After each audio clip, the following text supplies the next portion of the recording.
ധാരാളം സുഹൃത്തുക്കളുള്ളവർ സന്തോഷിക്കുക. കുടുംബാംഗങ്ങളുമായി നിരന്തരം ആശയവിനിമയം നടത്തുന്നവർക്കും സന്തോഷ വാർത്തയുണ്ട്. കാരണം ഹൃദ്രോഗബാധയിൽ നിന്ന് അത് അവരെ അകറ്റി നിർത്തുന്നുവെന്നാണ് പുതിയ ചില ശാസ്ത്രീയ പഠനങ്ങൾ വെളിപ്പെടുത്തുന്നത്. സ്വാഗതം ഡിസ്കവറി ലാബിലേക്ക്.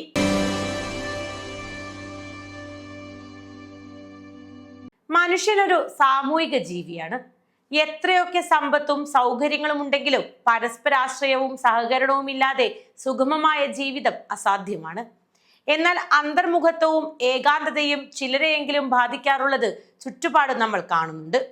അന്തർമുഖത്വം ഒരാളുടെ വ്യക്തിത്വത്തിന്റെ സവിശേഷ അവസ്ഥയാണ്.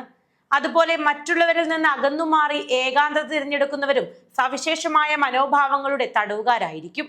ഇത്തരം ആളുകളുടെ ഹൃദയാരോഗ്യം മറ്റുള്ളവരെ അപേക്ഷിച്ച് വേഗത്തിൽ തകരാറിലാവുന്നു എന്ന് സൂചിപ്പിക്കുന്ന ചില പഠനങ്ങൾ അടുത്ത കാലത്ത് പുറത്തു വന്നിട്ടുണ്ട്. സുഹൃത്തുക്കളുമായും കുടുംബാംഗങ്ങളുമായും ഇടപഴകുന്നത് നമ്മുടെ പ്രതിരോധ ശേഷി വർദ്ധിപ്പിക്കുകയും ഹൃദ്രോഗം, പക്ഷാഘാതം, ടൈപ്പ് 2 പ്രമേഹം തുടങ്ങിയ രോഗങ്ങളുടെ സാധ്യത കുറയ്ക്കുകയും ചെയ്യുന്നതിനാൽ അവ നമ്മുടെ ആരോഗ്യത്തിന് ഗുണകരമാണെന്നാണ് പുതിയ ഗവേഷണങ്ങൾ ചൂണ്ടിക്കാട്ടുന്നത്.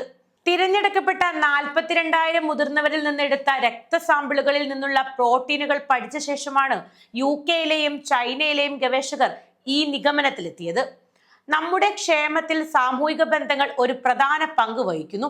സാമൂഹികമായ ഒറ്റപ്പെടലും ഏകാന്തതയും മോശമായ ആരോഗ്യത്തോടും അകാല മരണത്തോടും ബന്ധപ്പെട്ടിരിക്കുന്നുവെന്ന് പഠനങ്ങൾ തെളിയിക്കുന്നു. ഈ തെളിവുകൾ ഉണ്ടായിരുന്നിട്ടും സാമൂഹിക ബന്ധങ്ങൾ ആരോഗ്യത്തെ സ്വാധീനിക്കുന്ന അടിസ്ഥാന ഘടകങ്ങളാണെന്ന തിരിച്ചറിവ് നേടുന്നതിൽ പലരും പരാജയപ്പെടുന്നു. ബയോളജിക്കൽ മെക്കാനിസം പഠനവിധേയമാക്കാനുള്ള ഒരു മാർഗം രക്തത്തിൽ സഞ്ചരിക്കുന്ന പ്രോട്ടീനുകളെ നിരീക്ഷിക്കുക എന്നതാണ്. നമ്മുടെ ജീനുകൾ ഉൽപ്പാദിപ്പിക്കുന്ന തന്മാത്രകളാണ് പ്രോട്ടീനുകൾ. നമ്മുടെ ശരീരം ശരിയായി പ്രവർത്തിക്കാൻ സഹായിക്കുന്നതിന് ഈ പ്രോട്ടീനുകൾ അത്യാവശ്യമാണ്. UK-യിലെ കേംബ്രിഡ്ജ് സർവകലാശാലയിലെയും ചൈനയിലെ ഫുഡാൻ യൂണിവേഴ്സിറ്റിയിലെയും ശാസ്ത്രജ്ഞരുടെ നേതൃത്വത്തിലുള്ള ഒരു സംഘം 40-69 വയസ്സ് പ്രായമുള്ള 42,000-ലധികം ആളുകളിൽ നിന്നെടുത്ത രക്തസാമ്പിളുകളിലെ പ്രോട്ടീനുകൾ പരിശോധിച്ചു. സാമൂഹികമായി ഒറ്റപ്പെട്ടവരോ ഏകാന്തതയോ ഉള്ളവരിൽ ഉയർന്ന തലത്തിൽ ഏതൊക്കെ പ്രോട്ടീനുകളാണ് ഉള്ളതെന്നും ഈ പ്രോട്ടീനുകൾ മോശമായ ആരോഗ്യാവസ്ഥയുമായി എങ്ങനെ ബന്ധപ്പെട്ടിരിക്കുന്നുവെന്നും വിശകലനം ചെയ്തു.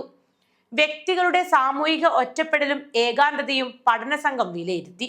അവർ പ്രോട്ടിയോമുകൾ വിശകലനം ചെയ്യുകയും പ്രായം, ലിംഗഭേദം, സാമൂഹിക സാമ്പത്തിക പശ്ചാത്തലം തുടങ്ങിയ ഘടകങ്ങളുടെ അടിസ്ഥാനത്തിൽ നിഗമനങ്ങളെ ക്രമീകരിക്കുകയും ചെയ്തു. സാമൂഹിക ഒറ്റപ്പെടലുമായി ബന്ധപ്പെട്ട 175 പ്രോട്ടീനുകളും ഏകാന്തതയുമായി ബന്ധപ്പെട്ട 26 പ്രോട്ടീനുകളും അവർ കണ്ടെത്തി. ഈ പ്രോട്ടീനുകളിൽ പലതും വീക്കം, വൈറൽ അണുബാധ എന്നിവയ്ക്ക് കാരണമാവുന്നു. അതുപോലെ തന്നെ ഹൃദയ സംബന്ധമായ രോഗങ്ങൾ, ടൈപ്പ് 2 പ്രമേഹം, സ്ട്രോക്ക്, നേരത്തെയുള്ള മരണം എന്നിവയുമായും പ്രോട്ടീനുകൾക്ക് ബന്ധമുള്ളതായും ഗവേഷകർ അനുമാനിച്ചു.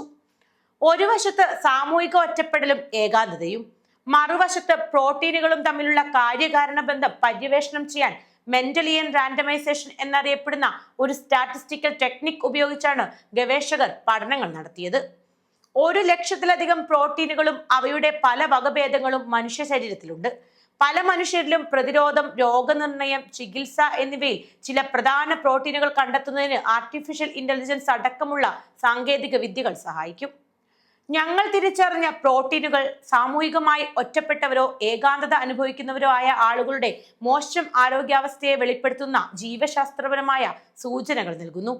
എന്തുകൊണ്ടാണ് സാമൂഹിക ബന്ധങ്ങൾ നമ്മെ ആരോഗ്യത്തോടെ നിലനിർത്തുന്നതിൽ പ്രധാന പങ്ക് വഹിക്കുന്നത് എന്ന് പഠനം എടുത്തു കാണിക്കുന്നു.